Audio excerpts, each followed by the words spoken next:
I think you can try anything on a taco, definitely. Even cake? All right. Come, Cake. come on now. Come on now. You just said it. You can't back down now. You Tell know, me how you would make the perfect cake taco. Hi, I'm Josh Owen. As the owner of a video marketing company in New Orleans, I've been on the quest to learn everything I can about marketing. Everyone has a different style, different strategy, and a different experience. Is there a wrong way to do it? A right way to do it? Let's find out together as we make marketing make sense. What's up, everybody? We're back for another episode of Make Marketing Make Sense. I'm here with Oscar Chimal of Los Jefes and a fantastic restaurateur as well as event planner, festival planner, all those good things. You're doing it all. And we're here to talk about festival marketing. Welcome to the show, man. Thank you. Thank you, Josh, for having me. Appreciate Absolutely, it. man. Yeah. Absolutely. It's been a pleasure. You have been involved with so many festivals, and we're really here to talk about, New Orleans is a festival city. Right. And it's all about festivals. And I think you've recognized that, and you've built some amazing festivals. And I got the pleasure to go to one of them, actually, Top Taco being one of the big ones that you're heavily involved in now. Yep. But you have plenty others. You have the one that you really started with, which was the Cinco de Mayo Festival. That's right. Tell me about, your, what all festivals are you involved in, and, how'd you get them all started? I started with Cinco de Mayo. Really, I opened my restaurant in 2016, and I didn't even know about Cinco de Mayo, but I learned real quick about it. I opened literally in March, and May 5th was 60 days away. So I was like, dude, we got to throw a party for this Cinco de Mayo. This is going to be like our grand opening because we didn't really do a grand opening. So we just kind of, I just, at that time I was really, I still feel like I'm very new, but I was really an amateur. I was doing a lot of flyers. I was, just getting the word out however I could in the neighborhood. And I tell you what, I underestimated my hustle. Like I got, probably 2,000 flyers. I did a little bit of Facebook marketing back then. I'm talking in 2016. So I was really new to the space, and I tell you what, within I probably put out 30 days of real marketing, and we had about 600 people show up. I only prepared Wow. for 200 people. Wow. So That's wild. I set the stage for it was fun, but it did get a little hairy at a point. Like we ran out of ice cups, Oh, no. the main things that we needed. Those are the good problems, though, right? You want to have those problems, yeah. So it was a lot of lessons learned along the way. Wow. Cinco de Mayo is now it's grown into a 4,000 people festival. 4,000? Yeah. Wow, that's incredible. It went from being like a block party Yeah. in front of the restaurant to where, and I think it was in year 2019 that I remember I looked out from my ramp in front of the restaurant, and it looked like Bourbon Street. Wow. Because we did a You block brought bourbon party. back home. Yeah. We closed the street and really enclosed the space. And there was about 1,500 people in front of my restaurant, Wow. and that to me was like, okay, we're doing something here. It was a lot of volume. I still did not know what I was doing, Right. and I'm still learning. Yeah. But at that point, it was like I had 1,500 people, and I still lost money Right. because I was just throwing a party, and I did not know how to manage it. I was by that point, the party had made a name of itself because it was, I think, year number 3 or 4. But I was definitely still learning. I did not know or understand how to really make it a successful event. Right. So I mean, that's incredible growth. People are going to be looking at you from the future onwards about how you manage to Yeah. get that growth. From a marketing perspective, what do you say really was the key to making that success? I think just putting on a good event, something that people talked about for weeks and months after. It really gave us a big buzz around the city. Prior to Cinco de Mayo, we do the first few years we did an extensive amount of marketing, like paid marketing, all types of marketing, from like billboards to like Wow. some television ads to spending a couple $1,000s on Facebook. Yeah. I was all over the place. I didn't really budget. I didn't at the time. It wasn't about making money. It was about making a name for the Yeah. event. And I definitely didn't make any money. Yeah. But I tell you what, people remembered it, Yeah. and people talked about it for a long time. They Right. came to the restaurant, and I Yeah. think over time it definitely paid off. Yeah. As far as like bringing people back into the restaurant, Right. and the connections that it built for the restaurant was, like Definitely. pivotal for sure. That's awesome. I mean, yeah. I mean, I bet you could go on days and days about the benefits that this really boosted for you. But I wanted to go back real quick when you were mentioning there is like you did all these different methods of marketing, and for a lot of people out there, I think they're all wondering. I'm wondering, what was the most effective? Like, what did you notice really was like, okay, this is, and going forward, what are you going to put most of your eggs in your basket onto? I'll be completely honest, and I can get a little bit more technical on what worked for me, and like now that I understand what's working. Yeah. But at that time, I wasn't really tracking much. I was Really? just like, because I was doing a lot of traditional marketing. I didn't know what my return was of like, Gotcha. on like billboards. I didn't know how many people were listening to the radio. Right. I didn't know how many people like we were getting off of like TV. So it was a lot of money that we put out that we just, a lot of people showed up, but we weren't sure Like how? what worked the best Right. at that time. Now that we have a name for the event, we don't we just don't budget for that anymore. We do budget for like specific, like we'll do like magazine ads like on where you're at, because we do have, now this event has turned into a nonprofit event, and we have a lot of sponsors. And in order to give sponsors value, they want to see, well, we like to offer them value ahead of time of the event, not just at the event, but we deliver value through the marketing for the festival.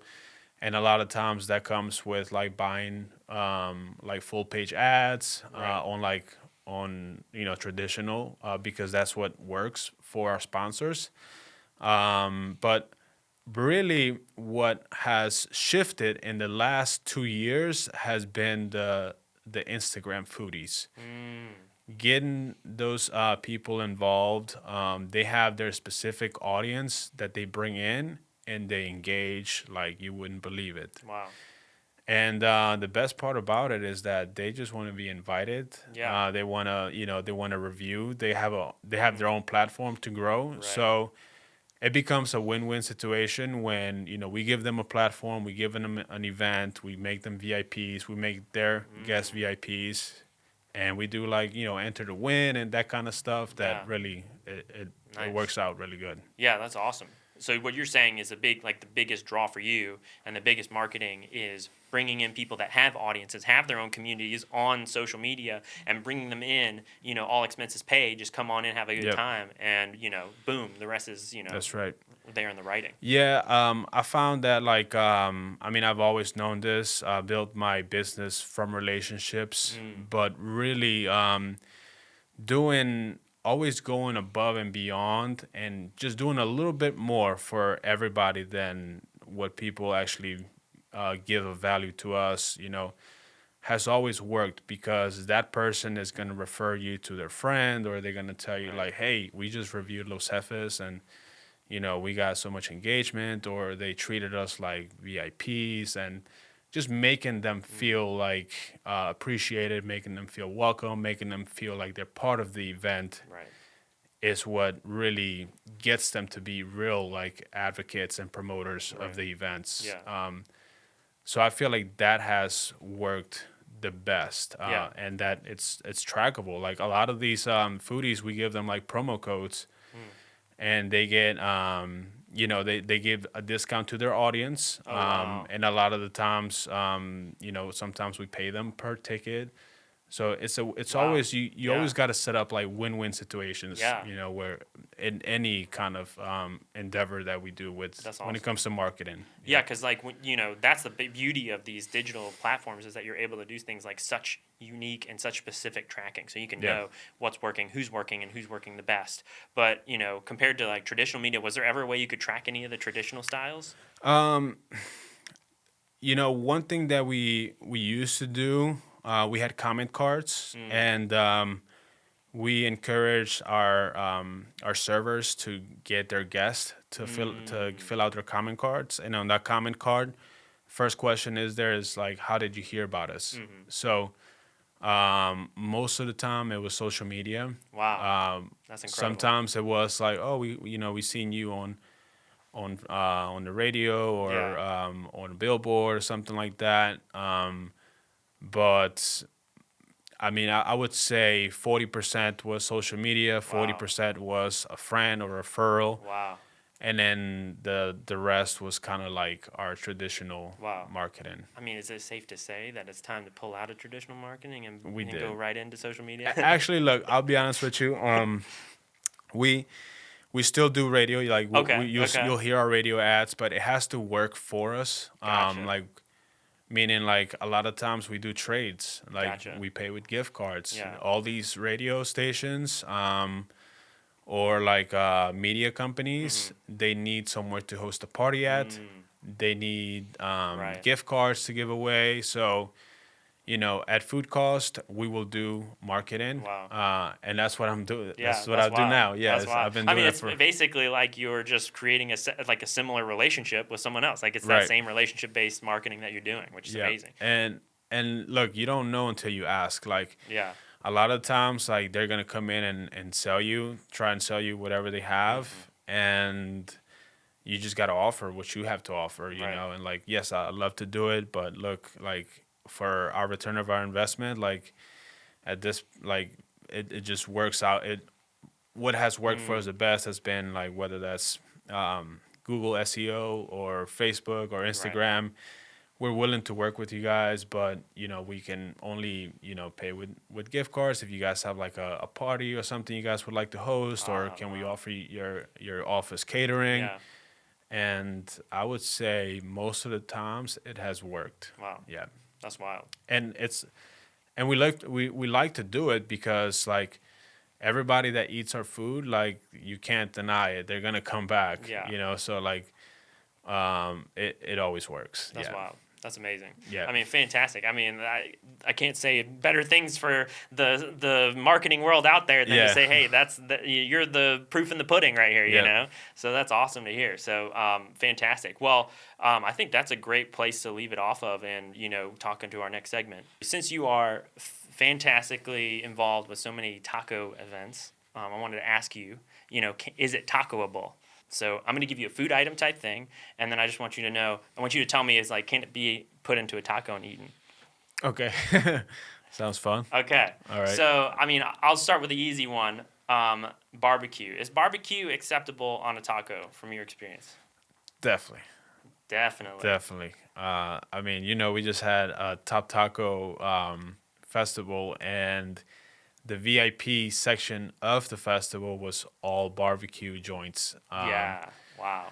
So, I mean, those guys are probably the most competitive guys in the festival. Yeah. They had we had to make their own trophy, their own competition, because they don't want to be judged next to the rest of the audience. They need their own crown and glory there. Yeah, you're not judging apples and apples. Yeah. They feel like they barbecue is it needs a lot of time. It needs a lot of whether that's marinade, smoking it, but it creates a very unique taco. Yeah. I mean, I will say I was at that Top Taco event, and no one was hounding me for votes like the people at the barbecue stalls. Like they were ready to go. They were ready. They really were. So I think you're right. Absolutely, barbecue is definitely tacoable. Well, my next one is, what do you think about cactus being on a taco? I think it is one of the most traditional tacos you will try. One of the most traditional. Nice. Yes, I mean it's normal. Like if as normal as like in Mexico, I just went like this summer, and you find it at every restaurant for Wow. breakfast. No way. Yeah. That's wild. It's like what you eat in the morning, and That's if, so and if crazy. it's not on your taco, it's gonna be on your green protein shake. Wow, Yeah. that's wild. I mean, it's like it's one of the most traditional things, and yet we barely see it on any menus but here. it's usually cooked with something else, like whether Right. that's pork belly or even eggs. I mean, we put it on everything. Wow, that's incredible. Wow. Yeah. We got to get some more cactus up in this That's right. city. So, well, fantastic. The last two, I got two more. Okay. All right, kimchi. Now, have you had kimchi before? It's a Korean delicacy, deliciousness. Have you had kimchi before, and do you think it could fit on a taco?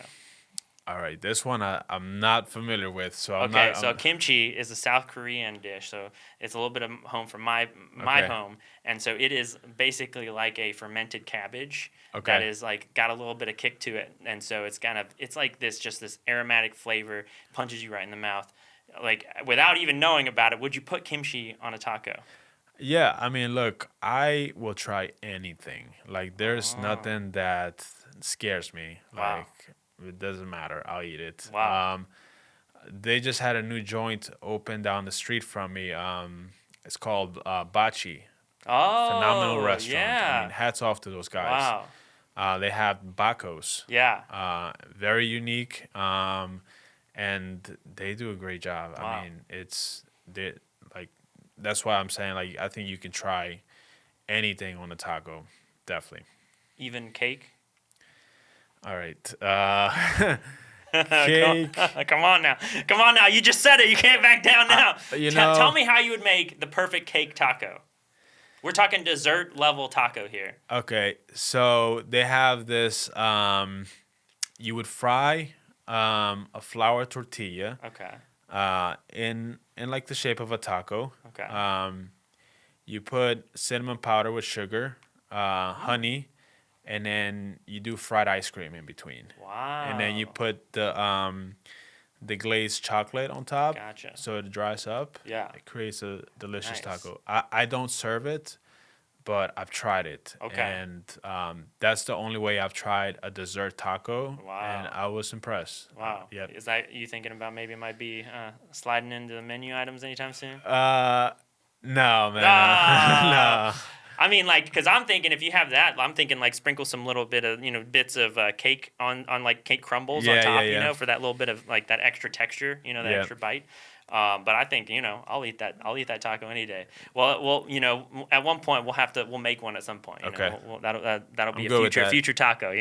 Future in the works. We'll see Definitely. how it is. Awesome. Definitely. Well, awesome, man. Well, thank you so much for being on the show with us, Oscar. Where can people find you on social media, the web? Like, where are the best places to find all your stuff?